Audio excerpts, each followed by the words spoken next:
जिन question के आने के चांसेस है 100% उनकी वीडियो सीरीज लेकर मैं आया हूँ।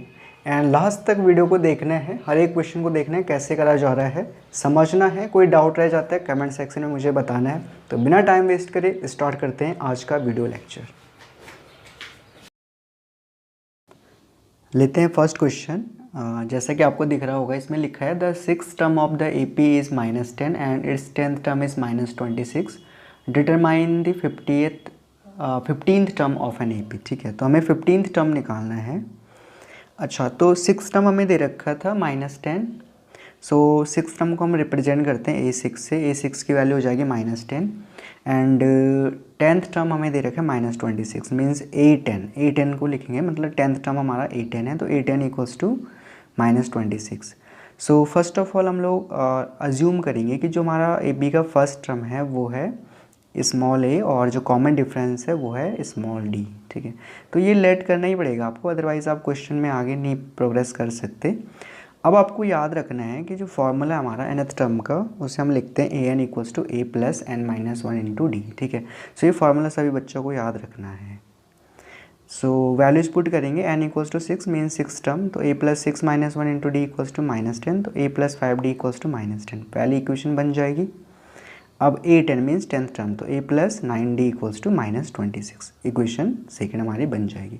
तो फर्स्ट में से सेकेंड को सबट्रैक्ट करेंगे एंड यहाँ से हमें मिल जाएगा -4d equals to 16। So d की वैल्यू आ जाएगी -4। ठीक है, सो जो कॉमन डिफरेंस d है वो हमने निकाल दिया, उसकी वैल्यू आ रही है -4।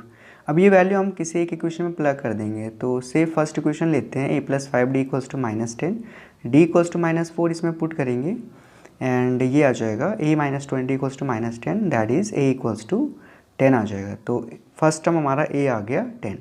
सो 15th टर्म पूछा था, तो a15 इक्वल्स टू हो जाएगा a प्लस 14d, रखेंगे वैल्यू जहाँ पे a और d की। So it is 10 minus 56, that is -46। So 15th term is -46। तो इस तरीके से इस क्वेश्चन को अटैम्प्ट करना था। सो होप आपको अंडरस्टूड हो गया होगा कि कैसे ऐसे क्वेश्चन करे जाते हैं। ठीक है ना, सो मूव करेंगे नेक्स्ट क्वेश्चन की तरफ। नेक्स्ट क्वेश्चन हमारा था find the value of k for which the point 7, -2, 5, 1 and 3, k are collinear. So let करेंगे, जो फर्स्ट पॉइंट है वो कैपिटल A है 7, -2 एंड दूसरा पॉइंट B है 5, 1 and third is C 3, k। Collinearity means, अब ये कह रहा था ना कि ये पॉइंट कोलिनियर है, it means they are in the same line. एक ही लाइन में होने का मतलब है कोलिनियर। ठीक है, तो इनसे जो ट्रायंगल बनेगा उसका एरिया 0 होगा, मतलब ट्रायंगल तो बना ही नहीं तो एरिया 0 हो गया। ठीक है ना,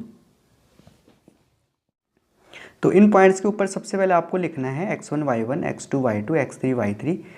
इससे गलती होने की गुंजाइश आपकी बिल्कुल 0 हो जाएगी, आप मिस्टेक नहीं होगी। ठीक है, तो एरिया ऑफ ट्रायंगल को याद रखने का एक ट्रिक है मेरा, अगर आपको ये अच्छा लगा तो आप इसको अपना सकते हैं। सिंपल सा ट्रिक है, एक सर्किल में पहले आप क्लॉकवाइज जो है x1, x2, x3 लिखेंगे and then y1, y2, y3 लिखेंगे। ठीक है ना, अब कोलिनियरिटी की जो कंडीशन है उसको भी आपको याद रखना है, एरिया ऑफ ट्रायंगल के फॉर्मूले से ही आता है, सिमिलर फॉर्मूला है। सो इसमें क्या करना है, x1 एंड देन हम ब्रैकेट में लिखेंगे y2 minus y3 plus x2, then bracket में लिखेंगे y3 माइनस y1, सो वहाँ पे बाय मिस्टेक मैंने y2 लिख दिया, वो y1 है, प्लस x3, आगे बढ़ेंगे y1 माइनस y2। ठीक है, सो इस तरीके से आप जो मैंने डायग्राम बना रखा है ना, आप बना के इसको फार्मूले को याद रख सकते हैं। ठीक है, ईजी हो जाता है। सो एरिया ऑफ ट्रायंगल क्या हो जाएगा, 0। क्यों होगा एरिया ऑफ ट्रायंगल 0, मैंने बता दिया, क्योंकि ट्रायंगल बना ही नहीं, वो कोलिनियर है, एक ही लाइन में है। सो जो पॉइंट्स हमें दे रखे हैं, देखो मैंने इसीलिए वहाँ पे पहले x1 y1, x2 y2, x3 y3 लिख दिए थे ताकि यहाँ पे मिस्टेक ना हो। ठीक है, सो यहाँ पे वैल्यूज पुट करेंगे सारे x1 y1, x2 y2, x3 y3 की। सो बाकी तो सिंप्लीफिकेशन है। सो फाइनली हमारे पास जो वैल्यूज आएंगे ना, वो हम नोट करेंगे क्या आ रहा है, देखिए, है ना।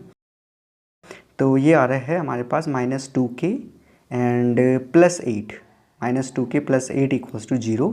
सो फ्रॉम हेयर k की वैल्यू आ जाएगी 4। ठीक है, k is coming out to be 4। सो इसका मतलब k इक्वल्स टू 4 रखने पर ये तीनों पॉइंट्स हमारे कोलिनियर हो जाएंगे। तो बहुत सिंपल सा क्वेश्चन था, बट आएगा ऐसा क्वेश्चन आपके पास। ठीक है ना, तो आई होप आपको अंडरस्टूड हो गया होगा। मूव करते हैं हमारे नेक्स्ट क्वेश्चन की तरफ। सो नेक्स्ट क्वेश्चन हमारा था ये टिग्नोमेट्री से मैं ले रहा हूँ, बेसिक क्वेश्चन है, आता है ऐसा क्वेश्चन।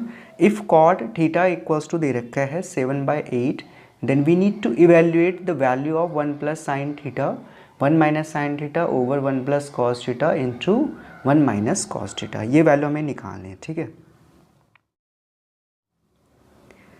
इसमें सबसे पहले आप लोगों को एक आइडेंटिटी यूज करनी है, बेसिक से आइडेंटिटी है, आप लोग जानते हैं, a plus B into A minus B equals to A square minus B square. So ये आइडेंटिटी आप लोगों को मेमोराइज करनी है भाई, ठीक है। सो 1 plus sine theta 1 minus sine theta हो जाएगा 1 माइनस साइन स्क्वायर थीटा। अब यहाँ पे एक चीज़ याद रखिएगा कि साइन थीटा का होल स्क्वायर आना था, जिसे मैंने लिखा है साइन स्क्वायर थीटा। अब काफ़ी बच्चे क्या कर देते हैं, साइन थीटा स्क्वायर कर देते हैं, तो ये नहीं होगा बेटा, एंगल का स्क्वायर नहीं होता है, ठीक है। साइन वैल्यू का स्क्वायर होता है, मीन साइन स्क्वायर थीटा होता है, साइन थीटा स्क्वायर नहीं होता है। सो मैथ को नाराज़ नहीं करना है। ऐसे डिनोमिनेटर में हो जाएगा 1 plus cos theta 1 minus cos theta equals to 1 minus cos square theta, ठीक है। अब यहाँ पे एक ट्रिग्नोमेट्रिक हमारी आइडेंटिटी लगेगी कि sine square theta plus cos square theta equals to होता है 1। It means 1 minus sine square theta होगा cos square theta and 1 minus cos square theta होगा साइन स्क्वायर थीटा के इक्वल, ठीक है। तो ये वैल्यूज हम रख देंगे जो रेशियो ऊपर आया था। 1 माइनस साइन स्क्वायर की जगह आएगा cos square and 1 minus cos square की जगह आ जाएगा साइन स्क्वायर थीटा, ठीक है।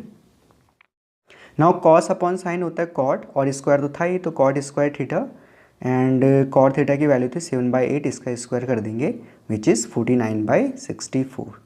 तो इस तरीके से थर्ड क्वेश्चन का भी आंसर हम लोग निकाल लेंगे। तो आई होप काफ़ी इजी क्वेश्चन था, ऐसा इस क्वेश्चन को करना था।